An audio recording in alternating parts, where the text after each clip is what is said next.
Olá, pessoas! Sejam muito bem-vindos de volta ao nosso canal. Eu sou Josiane e hoje estamos aqui para continuar a nossa leitura do fascinante livro Demonologistas, de Ed e Lorraine Warren. Esta é a parte 5 da nossa leitura, onde vamos explorar ainda mais os casos intrigantes e as experiências sobrenaturais deste famoso casal de investigadores paranormais. Preparem-se para mergulhar em mais histórias arrepiantes e revelações surpreendentes. Vamos começar. Conjurações no Natal. Em meados de maio de 1978, os narcisos já floresciam, mas a primavera ainda não havia chegado a Connecticut. Lorraine planejara passar o sábado, dia 13, plantando cóleos no jardim do seu quintal, mas tempestades de vento atingiram o estado, seguidas de 5 dias de fortes chuvas. A condição climática foi o encerramento adequado de uma semana em que nada havia dado certo. Na realidade, tensões vinham se acumulando em torno de Lorraine desde o início do mês, e ela sabia que algo logo teria que eclodir. Com uma chuva torrencial que açoitava a casa, os Warren passaram aquela tarde de sábado planejando o itinerário da sua iminente viagem para a Inglaterra. Como seu trabalho frequentemente os levava ao Reino Unido, os Warren acabaram adquirindo um conhecimento especializado também dos locais mal assombrados britânicos, e por causa disso, haviam sido convidados a apresentar uma palestra a bordo do Queen Elizabeth II, em junho. Ao chegarem à Inglaterra, eles passariam 2 dias em Londres, cumprindo compromissos de entrevistas à BBC, e em seguida viajariam a Yorkshire, Edimburgo, as terras altas escocesas próximas do Lago Ness e do Stonehenge, antes de regressar a Southampton, em julho, para dar uma palestra na viagem de volta do navio. Após terem feito algum progresso nos seus planos sobre o Reino Unido naquela tarde, os Warren saíram para jantar.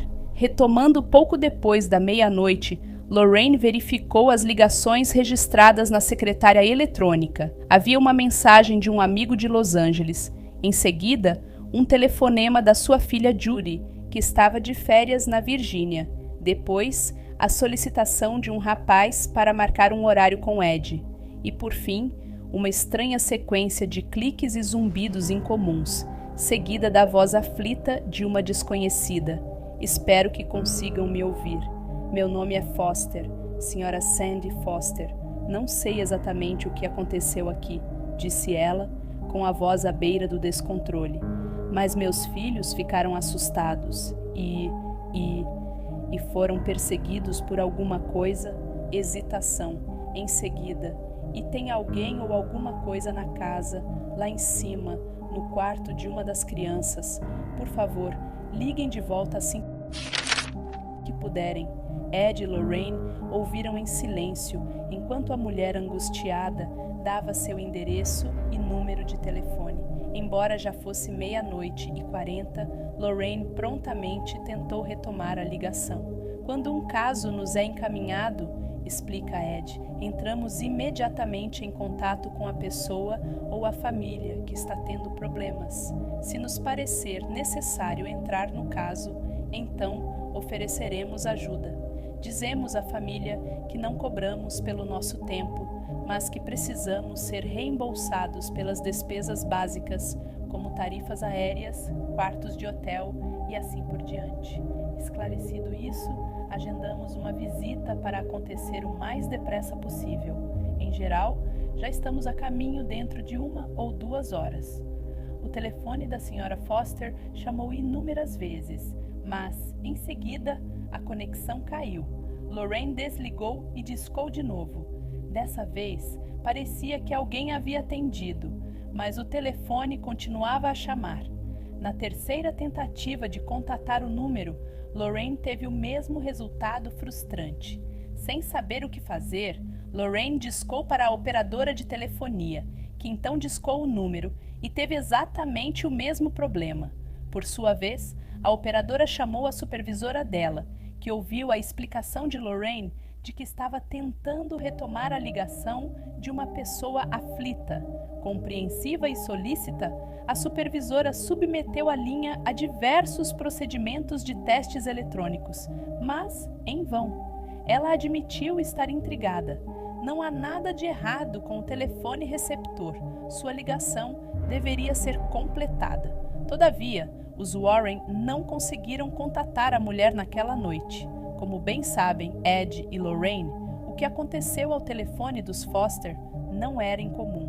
Na verdade, essa espécie de artifício eletrônico era clichê quando um espírito maligno estava atuando.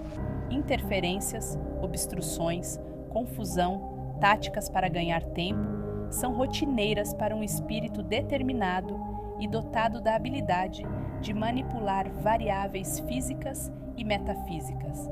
Na manhã seguinte, domingo, 14 de maio, os Warren foram de carro até a igreja.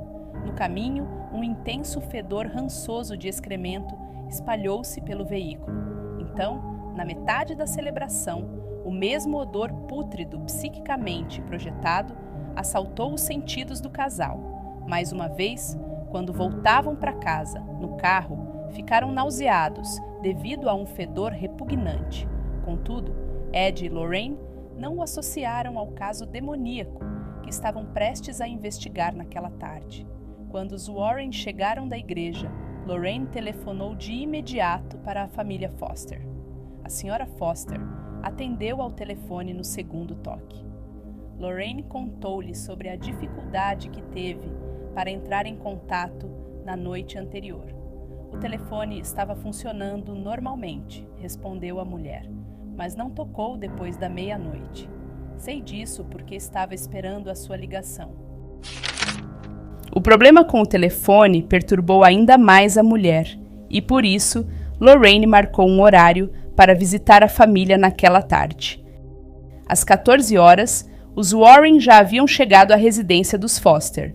A residência da família era uma típica casa ao estilo Cape Cod, em uma área arborizada, e na qual Ed e Lorraine vieram a descobrir, a família já morava havia 13 anos.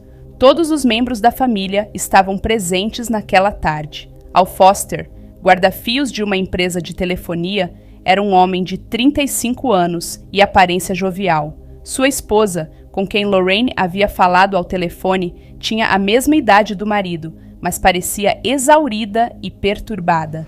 Todavia, eles não tinham testemunhado os fenômenos. Tudo fora vivenciado pelos 3 filhos do casal: Meg, de 15 anos, Joel, de 14, e Erin, de 11 anos. Ed ajeitou a sua aparelhagem de gravação em uma mesa próxima, enquanto Lorraine pedia permissão para caminhar pela casa. Quando os Warren trabalham juntos, Lorraine normalmente investiga a propriedade usando sua clarividência enquanto Ed entrevista a família. Ela começa pelo porão e segue até chegar aos andares superiores, parando em cada cômodo da casa. Uma vez que a clarividência é uma habilidade sensorial como os outros 5 sentidos, Lorraine não consegue evitar o recebimento de impressões psíquicas, assim como não poderia recusar-se a ver ou ouvir. Portanto, se existe uma presença espiritual em uma casa, são muito grandes as chances de que ela a perceba. Quando ela saiu da sala, Ed deu início a uma extensa entrevista. O senhor e a senhora Foster deixaram claro que não haviam vivenciado nenhum dos fenômenos a que os seus filhos se referiam. Mas imagino, disse a senhora Foster, que isso seja provavelmente culpa minha, pelo menos a partir do pouco que sei sobre o assunto. Meg sempre se interessou pelo oculto, bruxaria, feitiços, esse tipo de coisa. Ela tem uma pequena biblioteca, mas nenhum dos livros era sobre conjurações.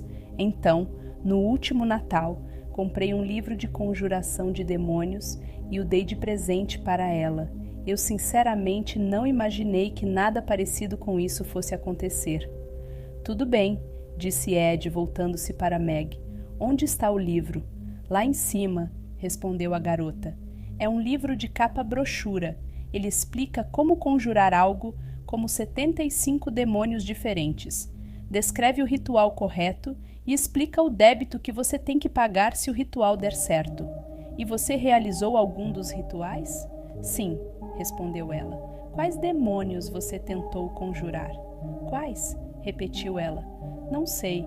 Só fiz alguns dos rituais fáceis, aqueles que consegui entender e para os quais eu tinha o material necessário. Mas quando realizei os rituais, nada aconteceu. Então parei.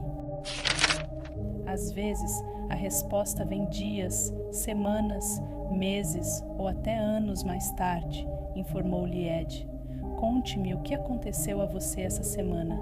Você teve problemas, creio eu. 2 vezes, disse Meg. Quem estava aqui quando aconteceu? Joel, Erin e eu, respondeu ela. A primeira vez foi na última quinta-feira. Papai e mamãe tinham saído para ir à casa de um amigo. Ficarmos em casa porque tínhamos aula no dia seguinte. Erin e Joel já estavam na cama. Eu tinha acabado de tomar banho. Desci para verificar se as portas estavam trancadas. Também desliguei o rádio e as luzes daqui de baixo antes de voltar lá para cima. Quando cheguei ao meu quarto, ouvi barulho de água correndo no banheiro. Não dei atenção àquilo, a princípio, mas alguns minutos depois, segui pelo corredor até o banheiro e vi que todas as torneiras estavam abertas. Eu as fechei. Então, ouvi o rádio ligado outra vez aqui embaixo. As luzes também estavam acesas. Eu gritei, quem está aí? Mas ninguém respondeu. Antes de descer de novo, olhei dentro do quarto de Erin. Ela estava dormindo na cama. Olhei no quarto de Joel também, mas ele ainda estava acordado. Perguntei se ele tinha ligado o rádio aqui embaixo. Ele respondeu que não. Então, desci, apaguei as luzes e desliguei o rádio pela segunda vez. Quando voltei lá para cima, ouvi água correndo no banheiro de novo. Fiquei louca de raiva, porque eu tinha certeza de que era Joel que estava fazendo aquilo. Só que quando saí do banheiro, o rádio estava ligado no volume mais alto e todas as luzes daqui de baixo estavam acesas. Entrei no quarto de Joel e disse, tem alguém na casa. Joel, você ouviu o rádio? Perguntou Ed. Sim, ouvi, mas não dei importância, respondeu ele. Você abriu as torneiras? Indagou Ed depressa, na esperança de pegar o garoto de surpresa. É claro que não, respondeu o menino. Eu nem sequer saio da cama. Tudo bem, Meg, disse Ed. Por favor, continue. De lá de cima, ouvi que o rádio estava trocando de estações. Então, desci depressa outra vez, achando que os meus pais talvez estivessem em casa. Quando cheguei aqui embaixo dessa vez, o botão de sintonização do rádio estava se movendo sozinho de lá para cá. Fiquei ali observando. Foi então que comecei a ficar apavorada. Desliguei o rádio e apaguei as luzes de novo, mas quando eu estava subindo as escadas, na metade do caminho, senti uma mão muito gelada tocar o meu ombro, apenas por 1 segundo, no escuro. Eu quase gritei, mas me contive. Fui direto para o meu quarto, fechei a porta e apaguei a luz, mas antes de me deitar na cama, ouvi o som de passos, como se alguém estivesse saindo do meu quarto, passando para o corredor. Acontece que a porta não se abriu. Você não achou que essas coisas eram estranhas? Perguntou Ed. Claro que achei, disse Meg. Eu estava morrendo de medo. Erin, você ouviu o rádio? Perguntou-lhe Ed. Não, eu estava dormindo, respondeu a garotinha. Diga, Meg, mais alguma coisa aconteceu depois que você ouviu os passos saindo do seu quarto? Sim, muitas. Quando alcancei a cama, eu me deitei e fechei os olhos. De repente, ouvi uma porta aqui no térreo bater muito forte. Depois, ouvi móveis sendo empurrados de um lado para o outro e se quebrando, como se estivessem sendo arremessados por alguém muito furioso.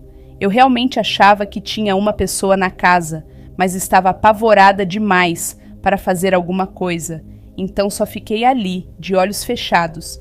Mas apesar de estar com os olhos fechados, eu conseguia ver o meu quarto inteiro através das minhas pálpebras. Abri os olhos, mas nada estava diferente. Então fechei os olhos outra vez. Daí, através das minhas pálpebras, vi uma luz prateada sair do bosque e flutuar para dentro do meu quarto. E ela também estava lá quando abri os olhos. Depois disso, só sei que alguma coisa, a mão de alguém, deu 3 puxões no meu cabelo. Cada vez, ela puxava mais forte, até que na terceira, meus olhos se encheram de lágrimas. Então, gritei e corri para o quarto de Joel. Joel, indagou Ed, você ouviu todo esse barulho aqui embaixo? Ouvi, respondeu ele. Por que não fez nada? Eu estava com muito medo, admitiu o garoto.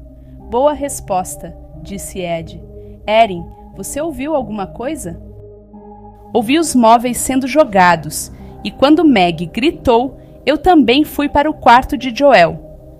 Mais ou menos que horas aconteceu tudo isso? Questionou Ed. Isso é o mais esquisito, contou Meg. Eram mais ou menos 22 horas 30 minutos quando saí do chuveiro, mas o relógio no meu quarto estava 3 horas adiantado, e quando fui para o quarto de Joel, o relógio dele estava 3 horas atrasado. Certo, depois que você foi para o quarto de Joel, os barulhos pararam? Tudo ficou ainda mais alto, disse Meg. Vocês ouviram qualquer outro som na casa naquele momento? Pancadas nas paredes? Vozes? Batidas? Não, apenas portas batendo, passos e móveis sendo arremessados, disse Joel. O que você ouviu, Erin? O mesmo que Joel ouviu. Também ouvi o que para mim pareciam sussurros altos, declarou Meg. Você conseguiu distinguir o que eles diziam? Perguntou-lhe Ed.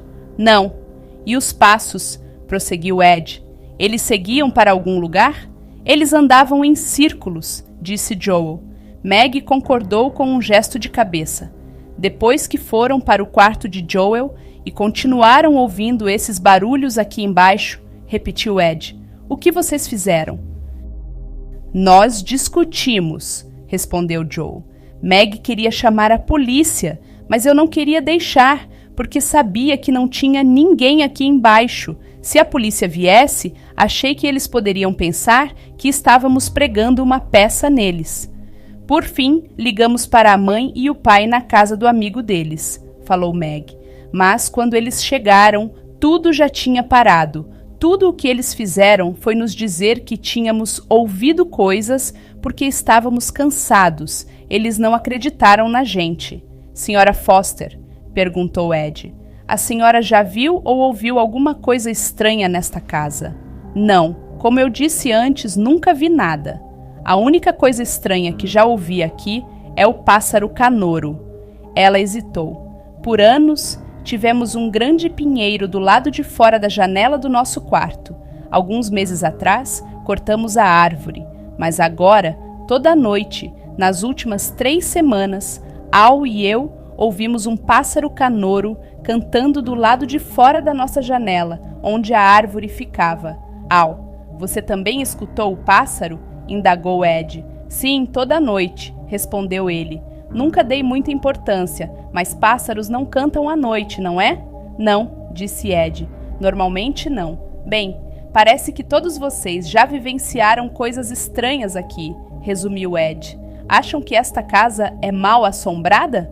Eu acho que é, disse Meg. Eu também acho, tornou Joel. Erin e a mãe também estavam inclinadas a concordar. Senhor Foster? Perguntou Ed. Bem, eu não sei. Nunca estive presente quando qualquer coisa desse tipo aconteceu. Nesse momento, Lorraine voltou ao térreo. Ela assentiu discretamente para Ed, com a cabeça, revelando que havia uma presença espiritual na casa, e em seguida sentou-se à mesa da sala de jantar. Em vez de alterar o clima da conversa, Ed resolveu esperar até que tivesse todas as declarações da família gravadas, para perguntar a Lorraine as impressões que ela teve. Vocês disseram que esses fenômenos aconteceram a vocês 2 vezes. Ed lembrou as crianças. O que aconteceu da segunda vez? A segunda vez foi ontem à noite, respondeu Joel. Apenas Meg e eu estávamos aqui. Aconteceu quase que exatamente a mesma coisa de quinta-feira. Dessa vez, Meg estava no quarto dela e eu tinha tomado banho. Quando saí do banheiro, ouvi o rádio ligado aqui embaixo. As estações estavam sendo mudadas devagar e eu gritei, deixe nesta, mas quando desci as escadas, não tinha ninguém ali, só o cachorro. Ele estava rosnando, muito bravo, para alguma coisa na sala. Aquilo foi muito estranho, porque ele não podia ter ouvido alguma coisa. Nosso cachorro é surdo. Então eu me lembrei da outra noite e corri de volta lá para cima e fui para a cama. Uns 5 minutos depois, começaram os passos aqui embaixo, fazendo a casa inteira tremer, e os móveis começaram a ser arremessados outra vez. Tive medo da primeira vez, mas ontem eu fiquei realmente apavorado. Você também ouviu isso, Meg? Perguntou Ed. Sim, o mesmo que ele ouviu. Cheguei a gritar do meu quarto para Joel. Você está ouvindo isso? Mas ele gritou comigo reclamando. Cale a boca. Acho que eu não queria admitir que aquilo estava acontecendo de novo, reconheceu Joel. Quando estava no seu quarto, você viu ou sentiu alguma coisa estranha? Indagou Ed. Não, nada. E você, Meg? Bem, quanto mais medo eu sentia, mais alta ficava a barulheira aqui embaixo. Da segunda vez, também vi uma nuvem escura, arroxeada no meu quarto. Eu não conseguia olhar para ela diretamente, só pelo canto dos olhos. Enquanto aquela bola roxa estava no meu quarto, fiquei com os olhos fechados para não poder vê-la. Pelo tempo que permanei deitada ali, fechei bem as minhas mãos. De repente, senti outra mão tentando forçar a minha a se abrir. Era uma mão bem forte, quanto a de um homem adulto. Ela não conseguiu abrir o meu punho, então puxou o meu braço e tentou me arrancar da cama. Ela puxou quase metade do meu corpo para fora da cama antes de eu gritar por socorro. Daí, ela me soltou e corri para o quarto de Joel. Ed olhou para Joel. O que aconteceu em seguida? Meg e eu queríamos ligar para a polícia ou para os meus pais ou alguém, respondeu o garoto. Mas não queríamos sair do quarto. Meg me contou sobre a mão e nós dois sentimos que mais alguma coisa iria acontecer. Como o quê? A gente não sabia, respondeu o garoto. Mas sentimos um ar muito forte de maldade em volta da gente. Não sei como descrever. De qualquer forma, queríamos sair da casa, mas não queríamos ter que passar pelo andar de baixo. Meg disse que era melhor pularmos pela janela, mas achei aquilo loucura. Eu disse a ela que iríamos correr para fora. Meg vestiu roupas do meu armário, porque ela não queria voltar para o quarto dela. Então, abri a porta do quarto. Dava para ver as luzes acesas aqui embaixo e ouvimos os passos pesados pela casa, mas não demos a mínima, apenas queríamos sair. Então, decidimos sair correndo para fugir daqui. Saímos para o corredor, mas nada aconteceu, disse Meg. Só que o andar inteiro estava muito quente, de fazer suar. Então, descemos as escadas, correndo o mais depressa que conseguimos, e saímos pela porta da frente. Vocês viram os móveis revirados na sala aqui embaixo? Não, acho que não. Eles estavam fora do lugar, mas não lembro de ter visto nenhum móvel virado. Você viu, Meg? Eu nem sequer olhei, admitiu ela. A única coisa de que me lembro da parte de dentro da casa, prosseguiu Joel, é que o rádio não estava tocando, estava chiando, como se estivesse captando estática. De qualquer forma, saímos da casa e decidimos correr até o campus da universidade para ligar para alguém. Nunca vou me esquecer disso. Tinha cachorros lá fora e quando nos viram correndo, começaram a correr junto com a gente. Mas quando chegaram perto, eles correram para trás. E os pássaros, enquanto estávamos correndo, o bosque inteiro estava cheio de pássaros piando feito loucos. Isso aconteceu a que horas mais ou menos? Entre 23 horas e 23 horas e meia ontem à noite. Além do fato de que pássaros não cantam à noite, houve alguma coisa esquisita em relação ao incidente? Você notou se os pios vinham apenas de um lado, talvez da esquerda? É só do lado esquerdo, disse o garoto enfático. Como o senhor sabe? Não importa agora, respondeu-lhe Ed. Apenas continue contando o que aconteceu lá fora, na rua. Estávamos correndo pela rua, mas tinha alguma coisa perseguindo a gente, atrás de nós, prosseguiu o adolescente. Aquilo que estava na casa, seja lá o que fosse, tinha nos seguido. Estávamos correndo na direção do poste, porque sentimos que estaríamos seguros se conseguíssemos chegar lá, mas parecia que não iríamos conseguir chegar à luz. Não conseguíamos avançar. Era como correr no mesmo lugar. Tinha algum tipo de campo de força segurando a gente. Se aquela força tivesse alcançado vocês, Meg, o que acha que teria acontecido? Perguntou Ed. Ela nos alcançou, disse a garota. Era pesada e tentou forçar a gente de volta pela rua. Se não tivéssemos alcançado a luz, ela teria matado a gente. Por que diz isso? Porque não tinha ar para respirar, respondeu ela. De alguma forma, recordou Joel, conseguimos chegar ao poste de luz. Dali, dava para ver a casa. Não estávamos tão longe assim. O barulho dos pássaros tinha diminuído bastante. Debaixo da luz, nós nos sentimos mais seguros. Pelo menos já não sentíamos a pressão nos empurrando, mas parecia que a lâmpada estava enfraquecendo. Então decidimos correr sem parar até chegarmos ao campus. Assim que saímos da luz, porém, os guinchos da passarinhada ficaram ainda mais altos que antes. Aquilo nos deixou apavorados, mas corremos e continuamos correndo o máximo que podíamos, até que chegamos ao cruzamento onde estavam os carros. Foi a primeira vez que nos sentimos a salvo. Então, caminhamos pela estrada até que encontramos uma loja ainda aberta. Eu tinha uma nota de $1 e a trocamos ali. Depois, fomos até o campus e encontramos um telefone.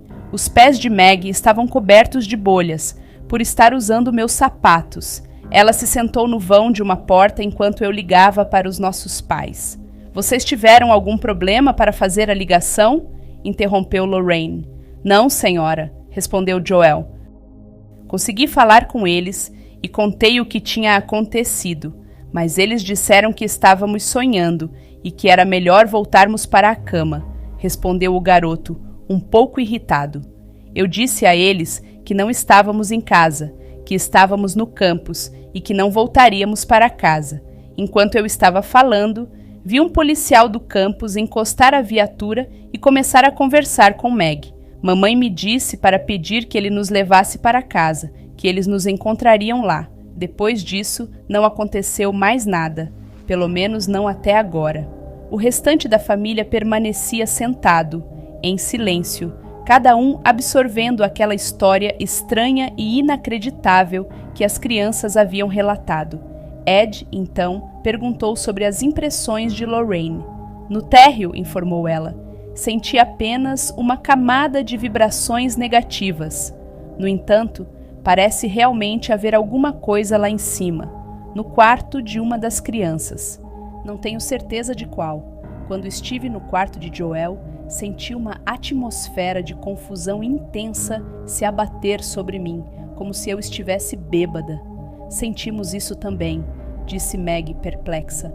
Essa sensação me fez perder toda a noção de onde eu estava, continuou Lorraine. Quando consegui sair daquele quarto, fui até a porta do que deduzi ser o quarto de Meg. Ao me colocar junto daquela porta, senti uma pressão na cabeça e nos ombros, uma pressão que começou a me forçar a recuar, a descer as escadas. Decidi não entrar ali. Era uma presença inumana e, ao que me consta, acredito estar instalada no quarto de Meg. Você por acaso tem velas pretas de conjuração no seu quarto? Perguntou Lorraine. Sim, tomou Meg, pasma com a pergunta. Ed olhou para aqueles que estavam sentados à mesa. A família parecia assustada e impotente. O Sr. Foster provavelmente sentia-se diminuído aos olhos da família por não conseguir lidar com um problema, ainda que invisível, que estava acontecendo na própria casa. Se as coisas não tiverem ido longe demais, disse-lhes Ed, vou tentar resolver o problema. Por que vocês não saem e fazem um passeio de carro hoje? Fiquem fora por mais ou menos 1 hora, recomendou ele. E enquanto estiverem fora, por favor, Não discutam os acontecimentos dos últimos dias, nem sequer pensem neles. Quando voltarem, então poderemos conversar. Eles ficaram contentes em saber que algo podia ser feito. O Sr. Foster conduziu depressa a família pela porta da frente e em menos de 1 minuto todos já estavam dentro do carro, saindo dali. Ed e Lorraine permaneceram dentro da casa. Eles sabiam que as crianças não poderiam ter inventado a história. Ela continha muitos detalhes específicos, mais que suficientes, os quais apenas pela experiência era possível conhecer. Na realidade, nada do que as crianças disseram era novidade para Ed e Lorraine. Todos os detalhes que elas haviam relatado correspondiam a atividades demoníacas com que o casal havia se deparado no passado. No entanto, a tarefa deles agora era identificar a verdadeira natureza da presença espiritual, a fim de expulsá-la. Não é sempre que os Warren conseguem determinar a natureza precisa de um espírito tão somente ao entrevistar as pessoas envolvidas.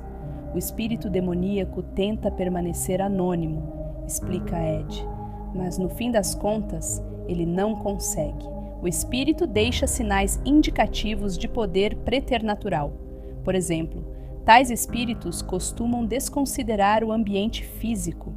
Há poucos anos, estivemos em uma casa onde um operador de câmera de televisão estava sendo atingido por bolinhas de gude que eram jogadas nele, saídas diretamente de uma parede.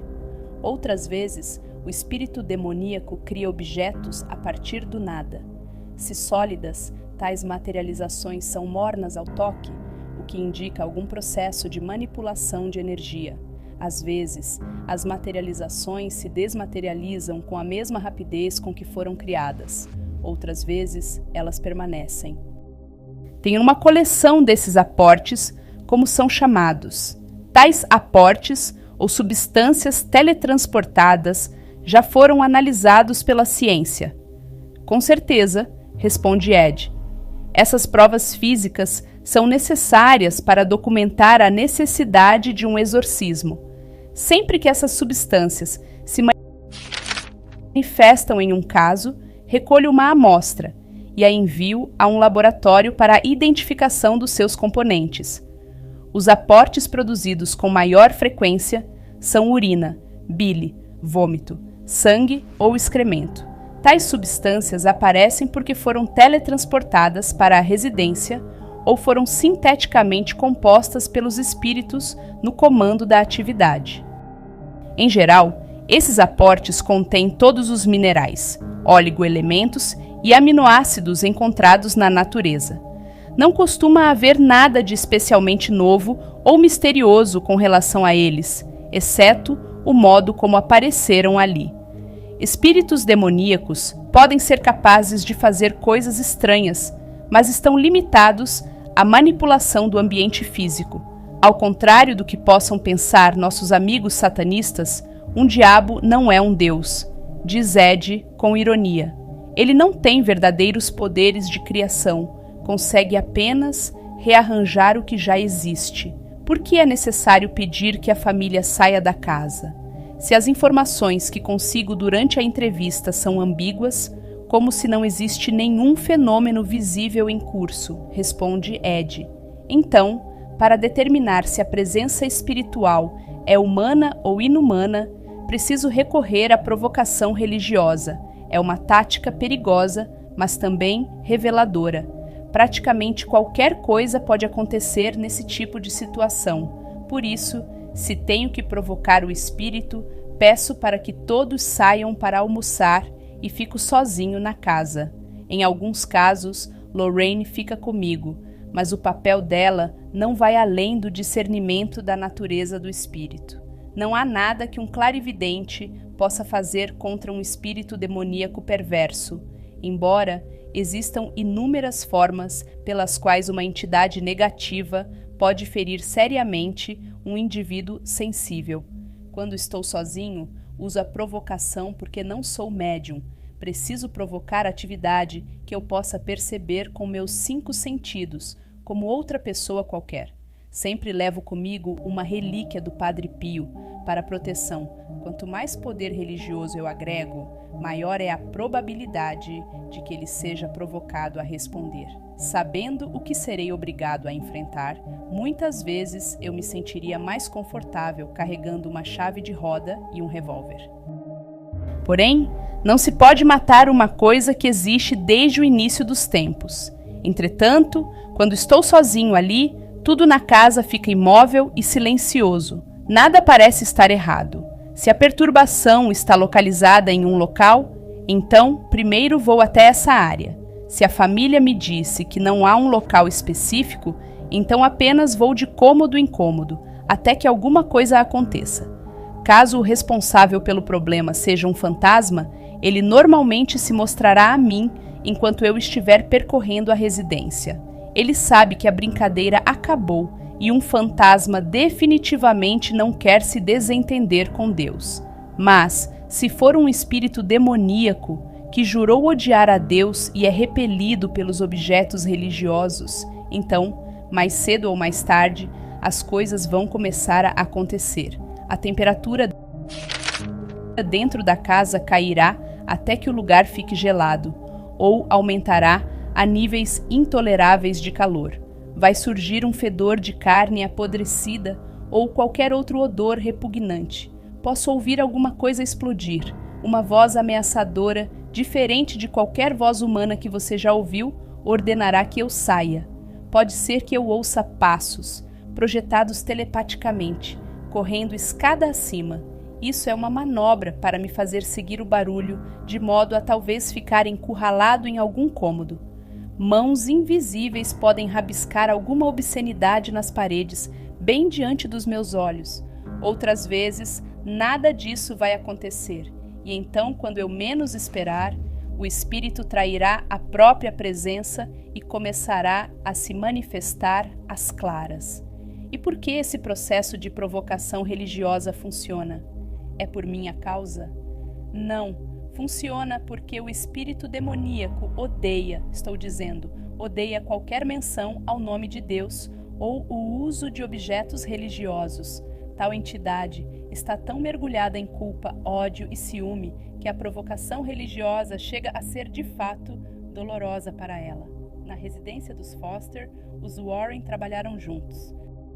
Para fins de provocação, Ed usou um crucifixo e água benta, 2 itens que são anátemas à entidade demoníaca. Descendo ao porão, Ed aspergiu água benta nos 4 cantos daquela área. Em seguida, ele disse em voz alta: "Em nome de Jesus Cristo, ordeno que todos os espíritos, humanos ou diabólicos, saiam desta habitação e nunca retornem." Os Warren esperaram por alguma resposta, mas não houve nenhuma.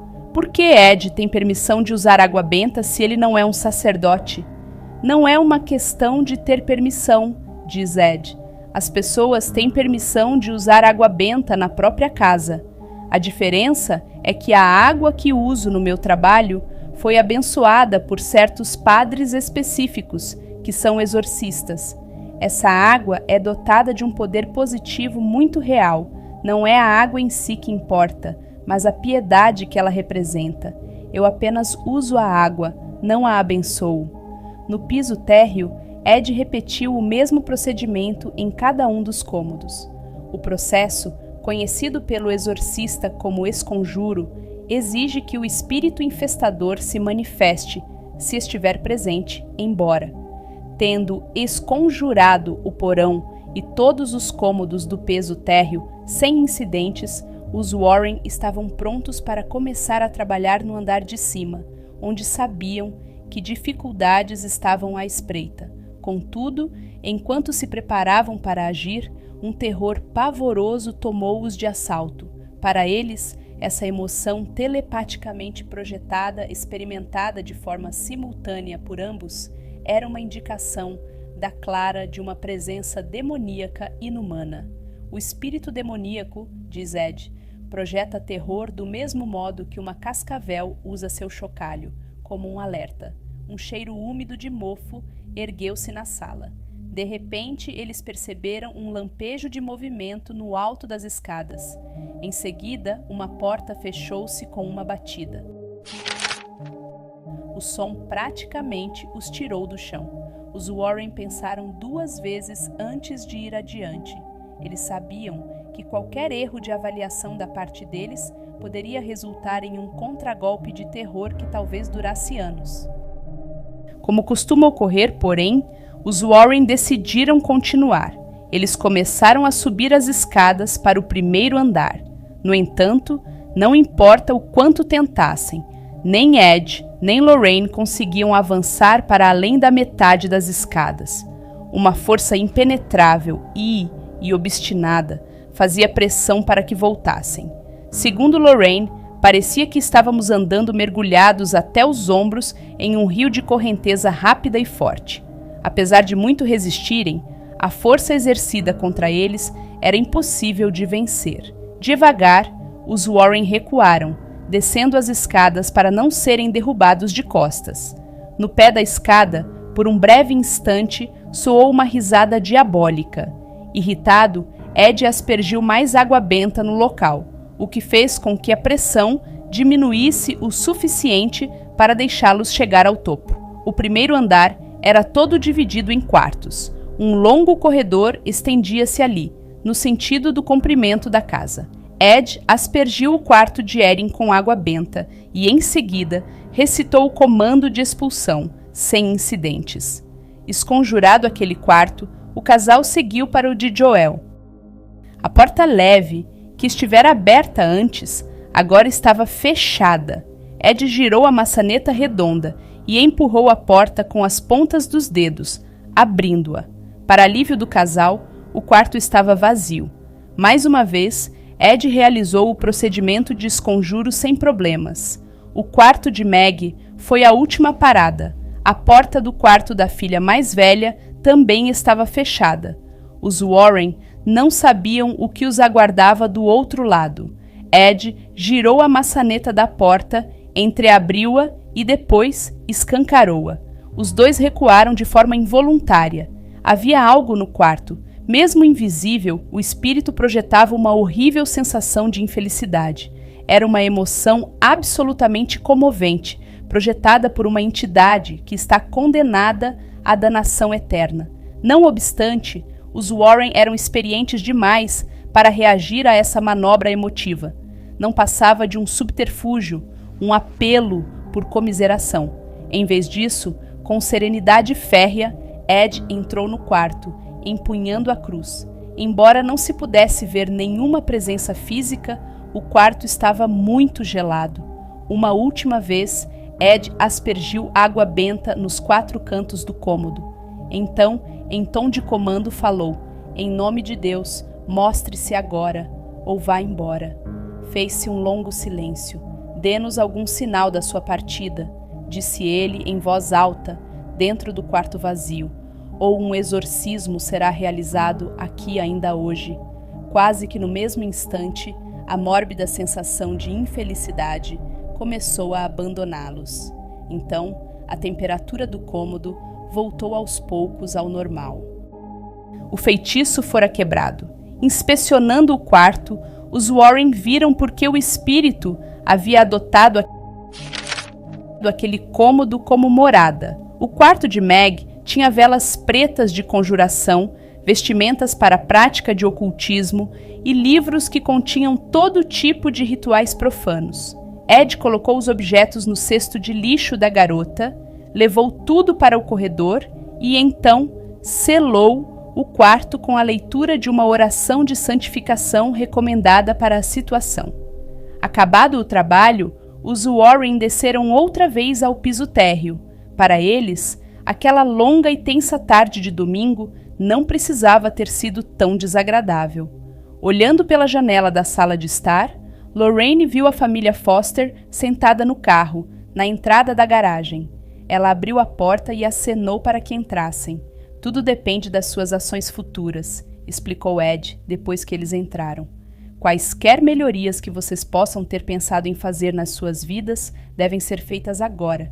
Por certo", disse ele a Meg, Não deve haver mais nenhum ritual, de qualquer tipo. Todos os livros de ocultismo e a parafernália de conjuração que estavam lá em cima, no seu quarto, vão para o lixo. Além disso, recomendo veementemente que vocês peçam a um clérigo da região para abençoar a casa. Vejam, o que aconteceu é que quando a sua filha se meteu com rituais sobrenaturais, ela de fato atraiu um espírito negativo para dentro da casa. A bênção precisa ser feita como precaução contra o retorno do espírito. No entanto, ela será eficaz apenas se vocês mantiverem uma atmosfera emocional que não atraia esse tipo de entidade para cá outra vez. Meu conselho é que vocês consigam que essa bênção seja feita hoje, não amanhã. E acima de tudo, enfatizou Ed, sua melhor proteção pelas próximas semanas e pelos próximos meses é cultivar interesses positivos como um escudo contra a negatividade. Se forem religiosos, considerem ir à igreja em família uma vez por semana, como mostra de sinceridade. Essa atitude seria um bom começo para neutralizar a força espiritual que foi atraída para este lugar. Em suma, sua filha fez algo negativo que agora precisa ser contrabalançado com algo positivo. Consequentemente, todos vocês estão susceptíveis a uma repetição desses eventos, a menos que cultivem o desejo de que isso não aconteça de novo. Lorraine e eu fizemos o que estava ao nosso alcance. O resto é com vocês. Junto à porta da frente, Ed fez um último comentário.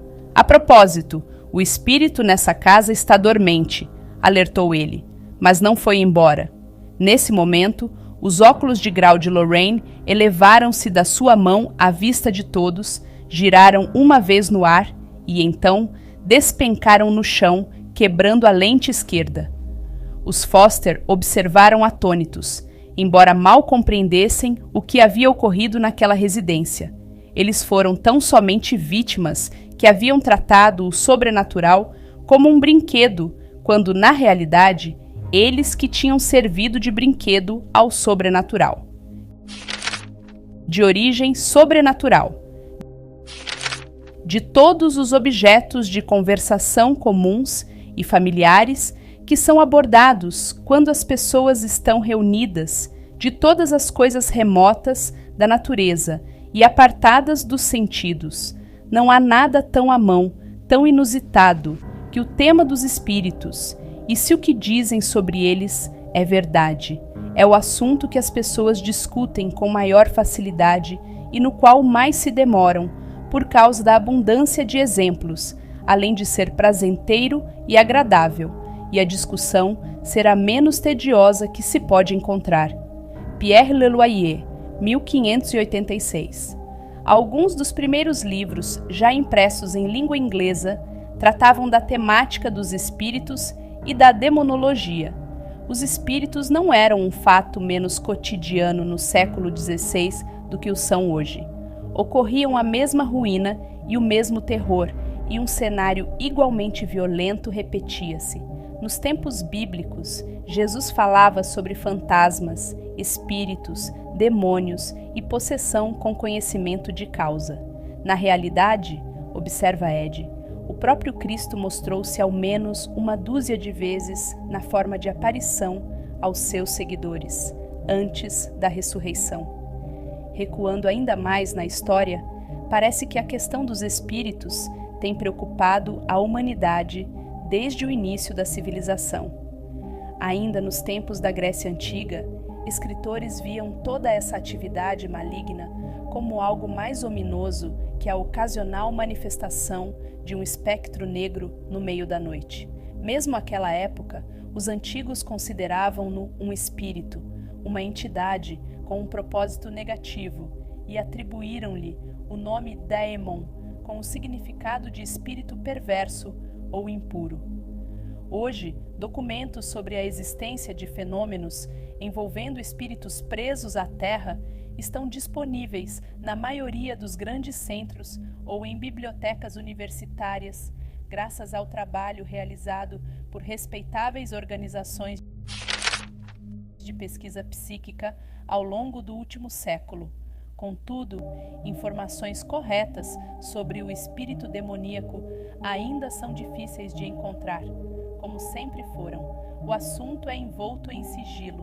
A maioria dos livros sobre ocultismo faz referências superficiais a demônios, mas tais informações costumam estar entremeadas com ressalvas de que o fenômeno não passa de superstição medieval.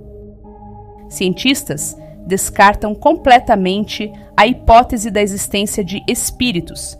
A classe médica tende a ver o tema como ilusão ou psicose, e os acadêmicos concebem demônios como uma fantasia.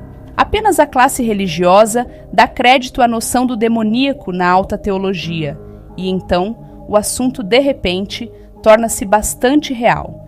Ele recebe um nome: o Mysterium Iniquitatis, ou o mistério da iniquidade, e ao diabo atribui-se um símbolo, Spistus, o anticristo.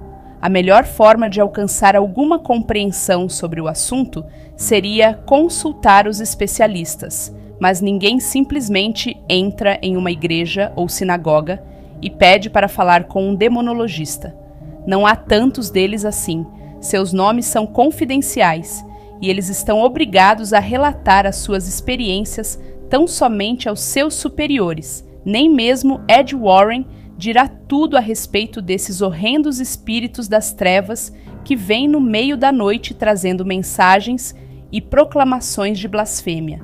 Na verdade, quando pressionado a falar sobre isso, a resposta de Ed é: existem coisas do conhecimento dos padres e também do meu conhecimento que é melhor não revelar. Então, qual é a base para as opiniões de Ed Warren? Há evidências reais ou confirmações que provam as suas afirmações? Pessoas que não estão familiarizadas com o fenômeno às vezes perguntam se não estou envolvido em alguma espécie de alucinação ultra-realista, como Dom Quixote duelando com moinhos de vento. Bem, alucinações são experiências visionárias. Por outro lado, este é um fenômeno que responde com retaliação. Meu conhecimento do assunto não difere daquele de clérigos versados, e eles vão dizer, com a mesma clareza com que digo, que não se trata de algo que possa ser facilmente classificado como um pesadelo. Posso sustentar tudo o que falo com provas autênticas, prossegue Ed, e relatos de testemunhas confiáveis e profissionais gabaritados. Não existem conjecturas envolvidas aqui. Minhas afirmações sobre a natureza do espírito demoníaco são baseadas nas minhas próprias experiências em primeira mio, ao longo de mais de 30 anos neste trabalho, corroboradas pelas experiências de outros demonologistas reconhecidos, além das experiências do clero exorcista, os centenas de testemunhas que foram vítimas de tais espíritos e cias físicas de peso. O dogma religioso acerca do espírito demoníaco simplesmente se mostra de acordo com as minhas próprias descobertas sobre tais espíritos na vida real. Mas deixe-me ser mais específico. O espírito inumano costuma se identificar como o diabo e, então, por meios físicos e psicológicos, prova ser exatamente isso. Falando mais uma vez a partir das minhas experiências pessoais, já que fui queimado por essas forças invisíveis. Já recebi talhos e cortes. Esses espíritos entalharam marcas e símbolos no meu corpo. Fui arremessado de lá para cá pela sala como um brinquedo. Meus braços já foram torcidos para trás até ficarem doloridos por uma semana. Padeci de enfermidades súbitas para ficar fora de uma investigação. Monstruosidades se manifestaram diante de mim, em forma física, fazendo ameaças de morte, de ruína à minha família e de tormento no além. Porém, o que quer que eu tenha testemunhado, o clero que deve desafiar a foiça demoníaca já sofreu, e muito pior. Estou falando de atividade que está acontecendo neste exato instante. Amanhã, por exemplo, vou submeter provas documentais à Igreja Católica para justificar o exorcismo de uma jovem que está possuída agora, enquanto eu falo. No tocante a provas, continua Ed, tenho muitos milhares de horas de gravações em fita cassete de entrevistas com pessoas e família de todo o território norte-americano e britânico, e tais gravações documentam plenamente a realidade dos fenômenos demoníacos. Eu poderia encher um auditório de bom tamanho com testemunhas que confirmam o que digo. Tenho uma coleção de objetos e substâncias, os aportes de que falei, que foram criados sinteticamente por ação demoníaca. Tenho fotografias verdadeiras de fenômenos demoníacos em curso. Elas mostram levitações, materializações e formas espirituais. Tenho provas em fita cassete desses espíritos falando. Muitas vezes, eles chegam até mesmo a se identificar pelos seus nomes diabólicos. Além disso, revela ele, essas entidades me confrontaram pessoalmente, falando através dos possuídos e assumindo formas físicas manifestas, tão sólidas quanto você ou eu, e elas me dizem, com a mesma clareza com que estou falando agora, quem elas são, por que estão aqui e o que vão fazer. Diante da solicitação para apresentar um exemplo do último ponto, Ed vai até o seu escritório e retoma com uma fita magnética em rolo. Isto foi gravado em uma sessão em 1972, diz ele, passando a fita pelo tape deck de rolo. Na ocasião, estávamos tentando determinar quem ou o que vinha oprimindo, e às vezes possuindo uma mulher chamada Mary, desde que ela tinha 8 anos de idade. Quando a gravação foi feita, Mary tinha uns 55 anos. Naquele dia, também estavam presentes Lorraine, eu, um padre católico e uma médium de transe profundo. Imediatamente antes deste segmento, o espírito vinha falando através da médium, mentindo, passando a línguas estrangeiras para nos impedir de compreendê-lo e falando com uma voz em falsete, alegando ser um anjo. Para chegar à verdade, colocamos um crucifixo sobre uma mesa atrás da médium, que estava em transe, com os olhos bem fechados. Em seguida, ordenamos que o espírito falasse, e a partir daí, algo muito diferente foi comunicado. Ed ligou o gravador. Voz: eu não escolhi estar aqui, Ed Warren. Então, por que veio? Voz: estou submetido ao poder. Ed Warren: poder de quem? Voz: uma luz branca. Ed Warren: descreva-se para mim. Voz: não. O crucifixo, então, é colocado de pé, ao que se seguem gritos agonizantes do espírito possessor. Ed Warren: descreva-se para mim. Voz: em verdade, devo dizer qual é a minha aparência. Sou perverso e feio de aparência. Sou inumano. Sou vingativo. Tenho um rosto horrendo. Tenho muitos pelos ásperos pelo corpo. Meus olhos são muito fundos. Sou todo negro, carbonizado. Tenho cabelos. Minhas unhas são longas. Meus dedos dos pés têm garras. Tenho uma cauda. Uso uma lança. O que mais você quer saber? Ed Warren: como você chama a si mesmo? Voz, proclamando: eu sou Resicilobus, eu sou Resicilobus. Embora Ed e eu não tenhamos a pretensão de ser teólogos acadêmicos, diz Lorraine, não encontramos nada no nosso trabalho que indique que o espírito demoníaco seja outra coisa que um anjo caído.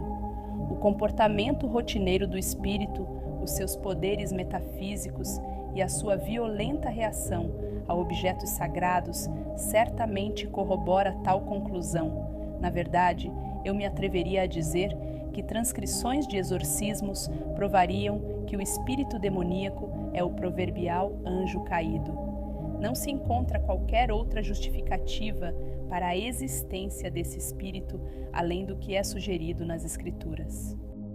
Em ambos os testamentos da Bíblia, anjos e demônios são mencionados cerca de 3.000 vezes. Não existe nenhum outro precedente confiável sobre o espírito demoníaco, à exceção de alguns textos religiosos enigmáticos que oferecem o mesmo ponto de vista básico. O motivo exato do desentendimento entre o espírito demoníaco e Deus é desconhecido ao homem. Como disse o Papa Paulo VI em 1972, sabemos muito pouco acerca de todo esse drama infeliz anterior ao início do mundo. Não obstante, o mesmo pronunciamento papal também deixou claro que o diabo é uma entidade real, não um símbolo ou uma metáfora psicológica. Mesmo no seu curto pontificado de 1 mês, o Papa João Paulo I reafirmou as convicções dos seus predecessores de que o diabo existe como um ser real. Algumas das melhores explicações sobre esse assunto verdadeiramente inolvidável estão contidas na obra de Nicholas Court, Who Let the Devil? Quem é o Diabo? E na de Billy Graham, Angels, Anjos, mas a explicação definitiva continua a ser encontrada no livro de Santo Agostinho, A Cidade de Deus. A clássica história da queda dos anjos pode ser resumida da seguinte maneira: os primeiros seres que Deus criou eram anjos. Dentre todos os anjos criados, nenhum era superior a Lúcifer. Deus criou Lúcifer em tamanha perfeição que ele era tudo, exceto Deus. Insatisfeito com o próprio ser, porém, Lúcifer tentou alcançar, por inveja, o que não lhe cabia. De fato, Lúcifer tentou ser Deus, negar a existência dele e governar ele mesmo os céus. Desse modo, o espírito demoníaco prova ser um espírito negativo de possessão. Outros anjos aliados a Lúcifer tomaram parte no mesmo desejo ruinoso, a cobiça, ou seja, estavam dispostos a renunciar aos dons da sua natureza a fim de tomar aquilo que não lhes pertencia. A suposta resposta de Deus diante dessa traição cósmica foi banir Lúcifer e sua legião do céu, ao que esses anjos caídos juraram desobediência perpétua ao Senhor. Lúcifer foi renomeado Satã, o caluniador, o acusador, o pai da mentira. Embora tenham caído do seu estado de graça, esses anjos não foram destituídos do seu poder.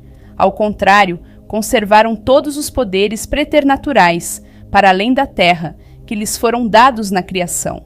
Tais poderes consistem basicamente em existência imortal, conhecimento místico do universo e o poder de ignorar as leis físicas da natureza, o que lhes dá a capacidade de produzir fenômenos psíquicos e promover criações sintéticas. Não obstante, apesar dos poderes impressionantes, o espírito demoníaco foi proibido de dominar o homem. Em vez disso, a aliança foi que Deus protegeria o homem se este, por sua vez, respeitasse os poderes de Deus. Em última análise, é óbvio que ninguém conhece a história completa. A oposição do espírito demoníaco a Deus não representa, em si mesma, uma prova da inferência de Deus.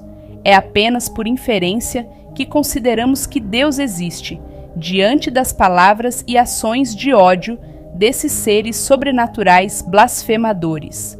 No entanto, como observa Ed, independentemente de qualquer interpretação das Escrituras, espíritos inumanos sórdidos de fato vagam pela terra nos dias atuais. E quando se ordena que falem, a resposta desses espíritos é muito grave. Meu nome é Legião, somos um. Também é certo que esses espíritos são dotados de poderes devastadores e agem contra a humanidade com malícia, desprezo e uma ira feroz. Curiosamente, a única proteção que o homem pode invocar contra essas forças negativas é a menção do nome de Deus, embora de forma mais especial o de Jesus, e a apresentação de objetos abençoados. Do contrário, nada conseguirá impedir essas entidades espirituais bizarras.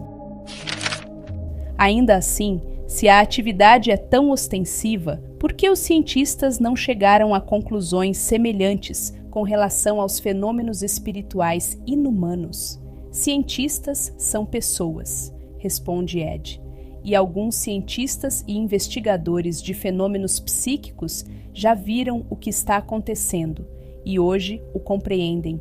Os céticos mais veementes, porém, nunca testemunharam os fenômenos por si mesmos. No entanto, As movimentações e a atividade provocadas por esses espíritos estão cientificamente documentadas em muitíssimos casos. Infelizmente, os parapsicólogos desconsideraram a atividade, julgando-a pecar, ou, no máximo, atribuem a perturbação a espíritos humanos presos à Terra.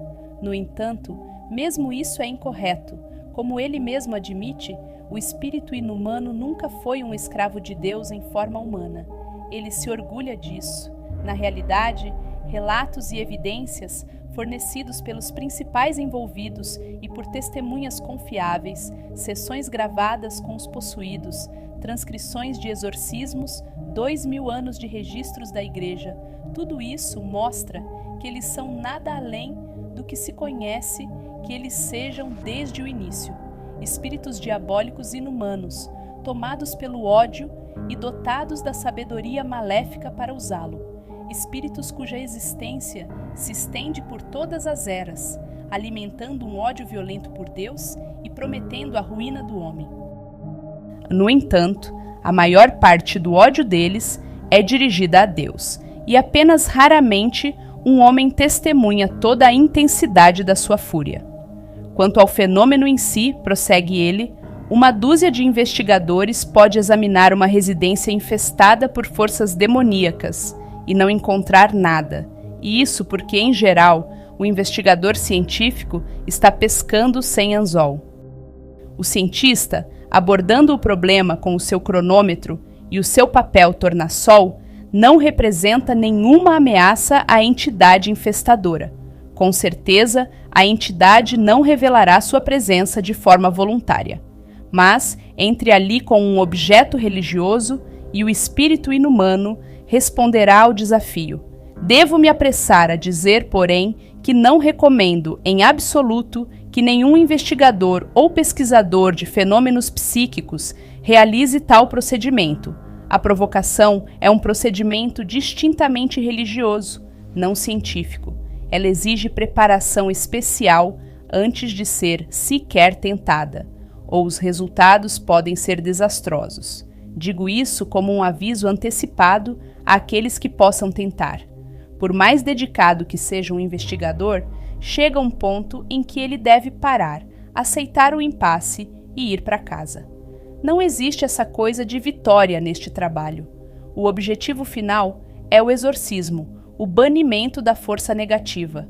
Nenhuma outra atitude terá êxito. O demoníaco é um problema muito grave, muito sério, e nem boas intenções, nem intolerância varonil vão expulsá-lo. Ele recua apenas em nome de Deus, e só.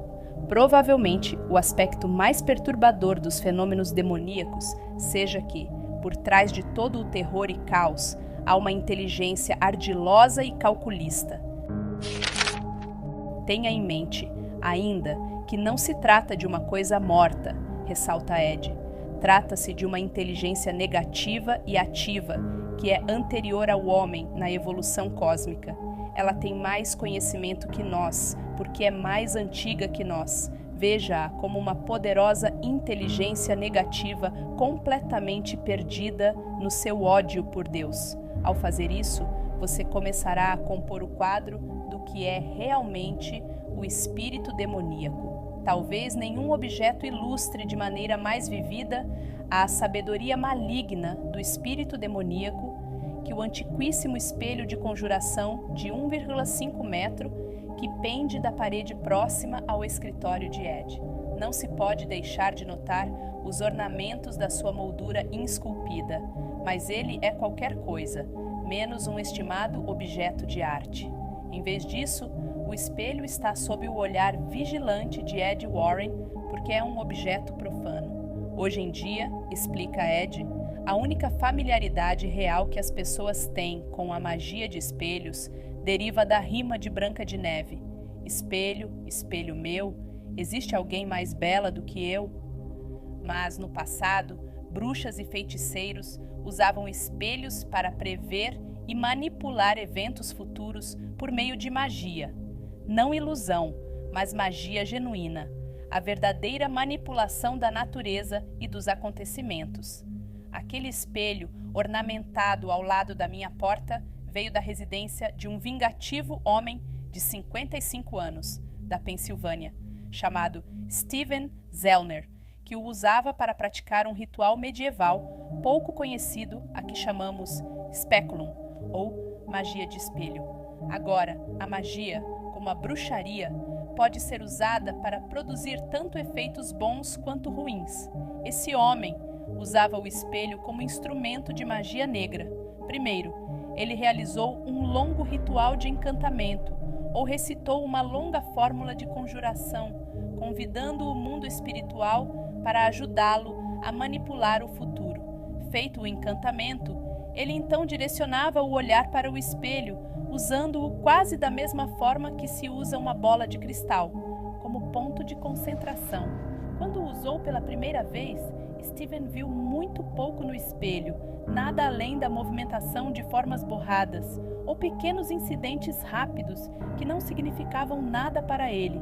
Porém, dia a dia, semana a semana, quanto mais ele concentrava sua atenção no espelho, ou seja, quanto mais abria sua livre vontade à experiência, mais controle Steven ganhava e, em consequência, mais ele conseguia ver. Por fim, após realizar esse ritual speculum obsessivamente por muitos meses, o Sr. Zellner chegou ao ponto em que bastava declarar o que queria ver para que a imagem desejada aparecesse. Finalmente, depois de ter concluído o ritual, ele conseguia de fato sintonizar o futuro sempre que quisesse. O homem podia ver e realmente predizer eventos do seu interesse que ocorreriam um dia, um mês, até um ano mais tarde. Mas, como ensina o ditado, o poder nos escraviza a todos, e em pouco tempo ele decidiu tirar proveito desse poder oculto. Dando um passo adiante, ele passou a projetar pessoas no espelho. Invariavelmente eram pessoas de que o Sr. Zellner não gostava, que ele selecionava para se vingar ou punir. Que Deus ajude o açougueiro que tenha passado a perna em Steven Zellner, brinca Ed. A fim de aplicar a própria forma de justiça, Steven escolhia uma vítima, cuja imagem surgiria no espelho. O indivíduo, que não suspeitava de nada, era visto em alguma situação futura real. Então, tendo a vítima literalmente diante dos seus olhos, Steven decretaria, pela sua vontade, que um infortúnio recaísse sobre aquela pessoa. Por exemplo, ele via sua vítima de pé, no alto de um lance de escadas. Nessa situação, se ele quisesse fazê-la cair das escadas e quebrar um braço, bastava que ele desejasse ver tal acontecimento. Ao executar esse tipo de magia, o homem de fato enxergava a concretização da sua justiça rancorosa no espelho, exatamente como ele planejava. Algo mais ou menos como assistir a uma reprise instantânea antes de a ação ocorrer. Um truque engenhoso, não é? Mas havia um porém. Esses atos maléficos não aconteciam pelo simples poder da vontade de Steven. Eles seriam realizados por espíritos inumanos que ele comandava como parte do ritual. Para fazer a vítima cair das escadas, o espírito inumano iria momentaneamente desorientar a pessoa, aportar um pouco de graxa em um degrau ou chegaria mesmo a dar um empurrão psicocinético na vítima, e então ploft. No entanto, em algum momento, Steven cometeu um erro e a magia começou a dar errado. Não tenho dúvidas de que ele negligenciou a parte do ritual em que tinha de prestar honras a Satã. Em consequência, o mal que ele pretendia infligir aos outros começou a recair sobre ele. Contudo, isso foi apenas um agravo secundário, pois os espíritos que ele havia liberado para atormentar os seus inimigos tinham, em vez disso, infestado a casa dele e se ocupavam ativamente de oprimi-lo. Ouviam-se passos sem corpo e respirações pesadas na casa, que no mais estava vazia. Portas se abriam sozinhas. Objetos levitavam ou eram arremessados pelo cômodo por mãos invisíveis. Barulhos sobrenaturais o acordavam no meio da noite. Em suma, uma presença invisível perambulava pelo local, e não havia nada que ele pudesse fazer a respeito. Depois de mais ou menos uma semana, esse homem estava tão aterrorizado que telefonou para um eminente oficial católico aqui no leste e implorou que ele enviasse um demonologista à casa dele. No entanto, em vez de enviar para lá um sacerdote ocupado, aquele oficial eclesiástico me contatou em Connecticut e perguntou se eu poderia investigar o caso e tentar acertar as coisas. Naquela ocasião, Lorraine e eu estávamos trabalhando com uma agenda apertada, mas para nós, as pessoas vêm em primeiro lugar. Então, cancelei o restante dos nossos compromissos naquele dia, inclusive a participação em um importante programa de entrevistas, e parti com a minha esposa, de carro, para o norte de New Jersey. Quando chegamos ao endereço, encontramos um homem absolutamente em pânico. É claro, ele tinha todo o direito de estar. Portas abriam e fechavam sozinhas.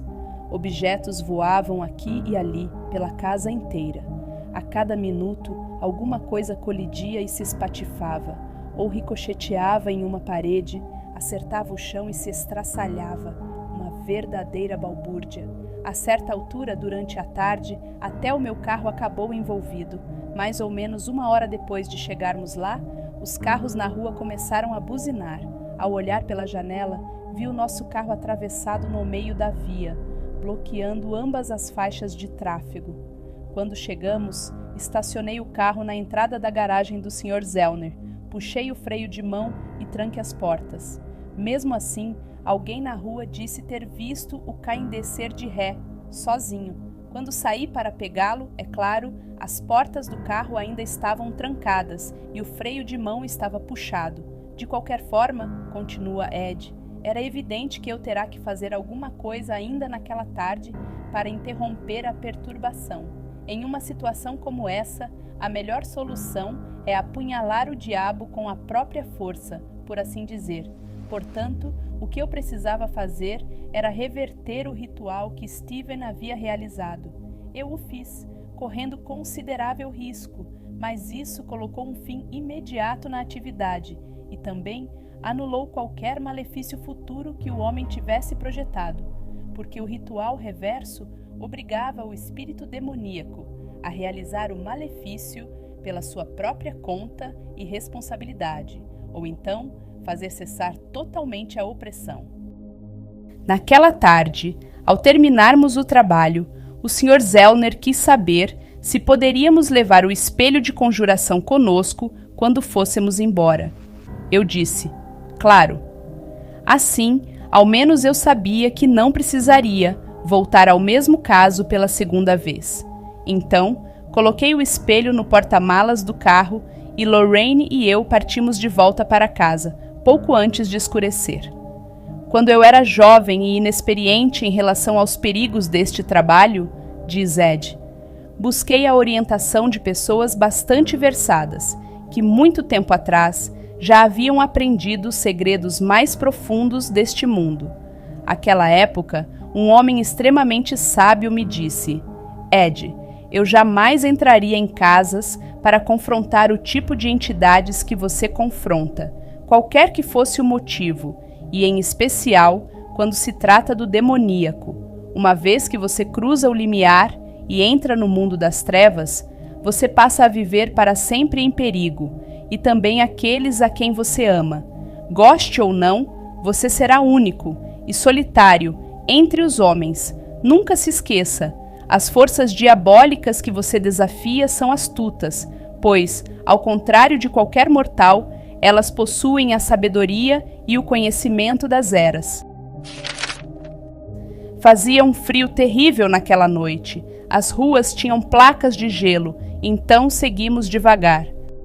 Eu também sabia que a remoção do espelho havia enfurecido certos espíritos perversos e que isso me tornava objeto da ira deles. Então, fiz questão de ser extra cauteloso ao dirigir. Bem com ou sem cautela, a uns 8 quilômetros da casa do homem, passei por um buraco pequeno na estrada. Em circunstâncias normais, isso não teria tido nenhuma importância. Porém, naquela ocasião, estourou um pneu radial novo, de $100, Coisa quase impossível de acontecer em um incidente desse. Isso fez o carro dar uma guinada C, invadir a faixa de tráfego contrária. Carros freavam e desviavam, deixando de nos acertar por um triz. Foi um milagre não termos morrido ali mesmo. Depois de trocar o pneu, voltei para a estrada. Uma enorme carreta apareceu atrás da gente, saiu para a esquerda e então entrou na faixa em que estávamos, bem na nossa frente. Logo notei que havia alguma coisa estranha com relação àquele caminhão. Ele não tinha letreiros, placas ou qualquer tipo de marcação. De repente, apesar de estarmos em uma pista seca, o caminhão começou a espirrar em nosso para-brisa litros de uma gosma verde e gelatinosa, tornando impossível que eu enxergasse lá fora. Os limpadores de para-brisa mal conseguiam retirar aquela coisa. Quando consegui enxergar outra vez, o caminhão havia desaparecido. No entanto, assim que o para-brisa ficou limpo, esse mesmo caminhão nos ultrapassou pela esquerda, entrou na nossa faixa, na nossa frente, e provocou a mesma confusão outra vez. Quando isso aconteceu pela terceira vez, ficou óbvio que alguma coisa sinistra estava acontecendo. Então, parei na beira da estrada e deixei o tráfego seguir, enquanto eu limpava a sujeira do para-brisa. 5 minutos mais tarde, depois de já termos voltado à estrada, exatamente o mesmo caminhão se aproximou, passou pela esquerda, entrou de forma brusca e descuidada na nossa faixa, bem na nossa frente, e no mesmo instante começou a espirrar litros daquela gosma verde e espessa. A substância atingiu apenas o nosso carro, e quando consegui recuperar a visibilidade, o caminhão havia desaparecido, como antes. Coisas semelhantes já aconteceram conosco, quando estávamos indo a outras investigações ou voltando delas. Nunca tinha sido aquela coisa verde antes, mas nosso carro já foi inundado com aguaceiros de urina e, em uma ocasião, cerveja. Como sempre, apenas o carro é atingido. De qualquer forma, esse negócio com o caminhão se repetiu pelo menos meia dúzia de vezes e não havia modo de eu conseguir me livrar dele ou daquilo. A situação era tão perigosa que tínhamos certeza de que morreríamos.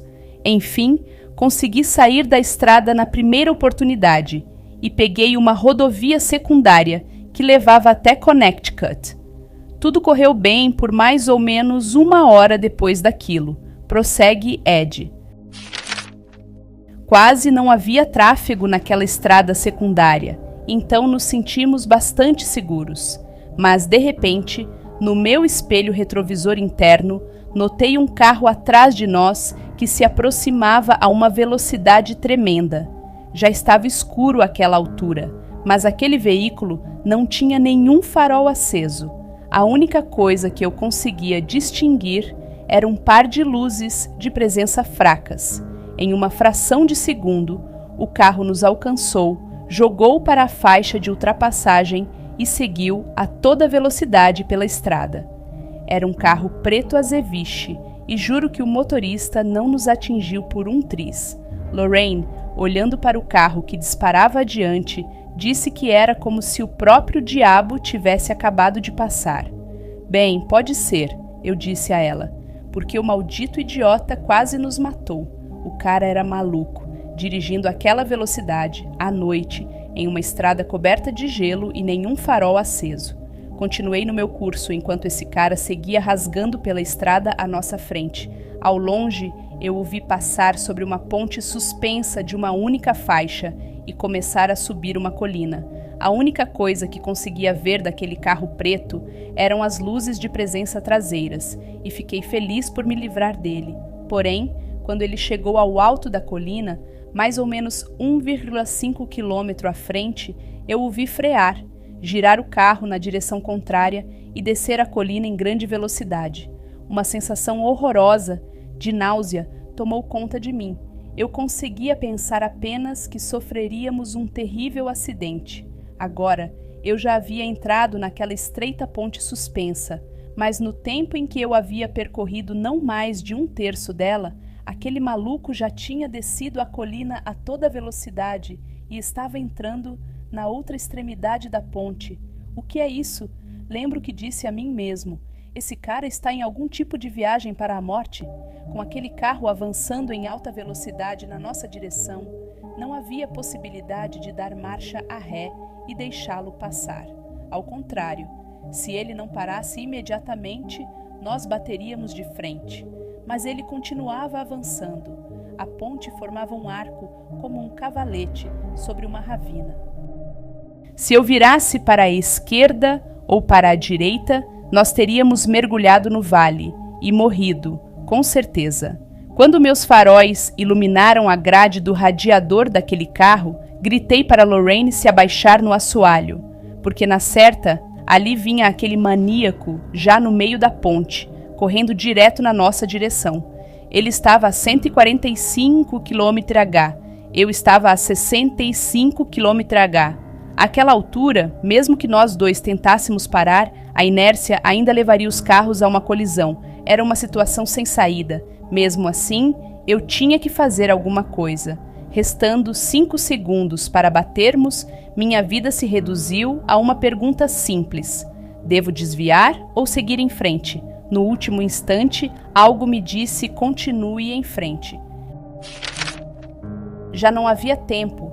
Minhas últimas palavras para Lorraine foram: invoque São Miguel, faltando 2 segundos. E nessas situações, você pensa em termos de tempo, não de distância. Meus braços estavam firmes no volante e eu estava pronto para a batida.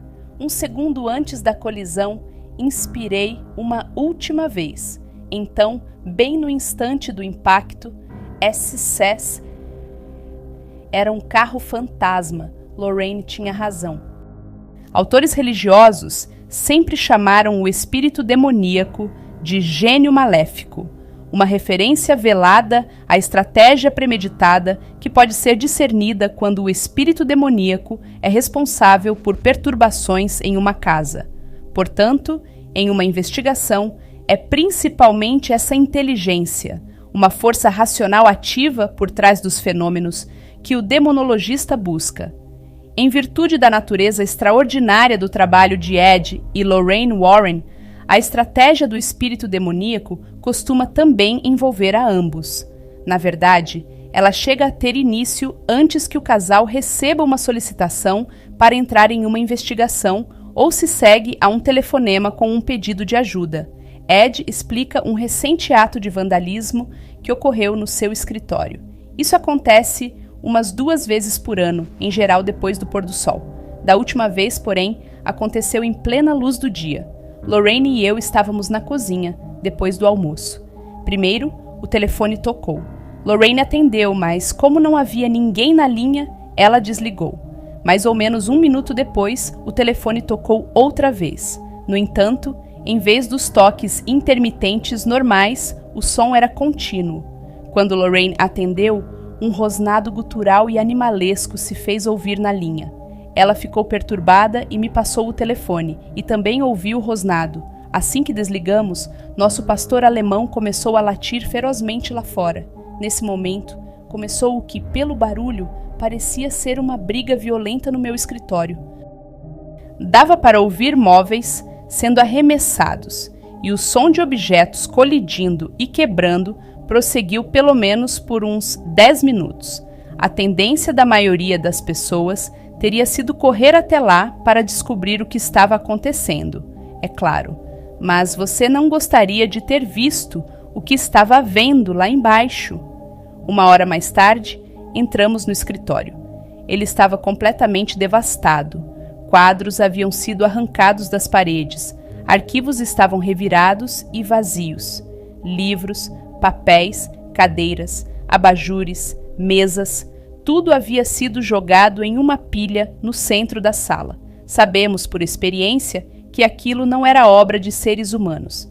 Aquilo era obra do demônio. Entenda, essas entidades são delinquentes espirituais. Eles estão sempre lá. Às vezes, você os vê pelo canto dos olhos, passando depressa de lá para cá. Outras vezes, eles ficam vagueando entre o estado físico e o não físico, semi-materializados, sem forma, como uma nuvem cinza carvão. Temos um acordo, diz Ed com ironia, mas absolutamente sério. Eles não me incomodam e eu não jogo água benta neles. Então, por que o escritório foi vandalizado? Neste exato instante, responde Ed, não sabemos por que está ocorrendo essa intensificação de atividade, mas é provável que aconteçam mais coisas estranhas, com sorte, nada sério. Esse tipo de coisa costuma ocorrer 1 ou 2 semanas antes de sermos chamados para investigar um caso sério, em que a presença demoníaca está envolvida. Agora mesmo, a única coisa que sabemos é que em algum lugar alguém está sendo oprimido ou possuído pelo espírito demoníaco. A pessoa ou família que está sendo assediada provavelmente não faz a menor ideia de quem sejam Lorraine e eu, e menos ainda de como nos contatar. Porém, de um modo ou de outro, eles vão ligar pedindo ajuda. No entanto, os espíritos também sabem disso. Esse é, em parte, o motivo por que o escritório foi arrasado, para tentar nos intimidar desde já. Como eu digo, há um método e uma estratégia em todos esses fenômenos. A comunidade religiosa há muito é alvo de ataques demoníacos, e as pessoas piedosas são o alvo preferido. Compare as declarações de Ed Warren com este trecho da biografia do Padre Pio. Muitas vezes, ao entrar em sua cela pequena e modesta, Pio encontrava tudo revirado: o leito simples, as cobertas, os livros e a tinta do tinteiro respingada nas paredes. Esses estranhos espíritos apareciam-lhe sob as mais diversas formas, em geral, usando hábitos de monge. Certa noite, ele viu que o seu leito estava rodeado de monstros pavorosos. Eles o agarraram, sacudiram e lançaram ao chão e contra as paredes, como faziam com frequência a cura d'Ars. Afora o seu confessor, ele não falava a ninguém sobre tais visitações. Certa noite, ele viu entrar na sua cela um monge com a silhueta e o semblante do padre Agostino, seu antigo confessor.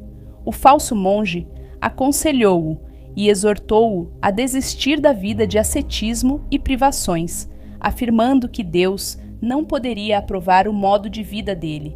O Padre Pio, estupefato com as palavras do padre Agostino, ordenou-lhe que proclamasse junto com ele: Viva Jesus! Vida longa a Jesus! O estranho personagem desapareceu de imediato, deixando no aposento um estranho odor desagradável de enxofre. Obviamente, a demonologia surgiu na comunidade religiosa como uma proteção necessária contra essa incrível influência sobrenatural. E embora, normalmente, o assunto seja mantido em confidencialidade nos dias de hoje, todas as principais religiões dispõem de um clero especializado que se dedica à demonologia e ao exorcismo, não como um resquício do passado.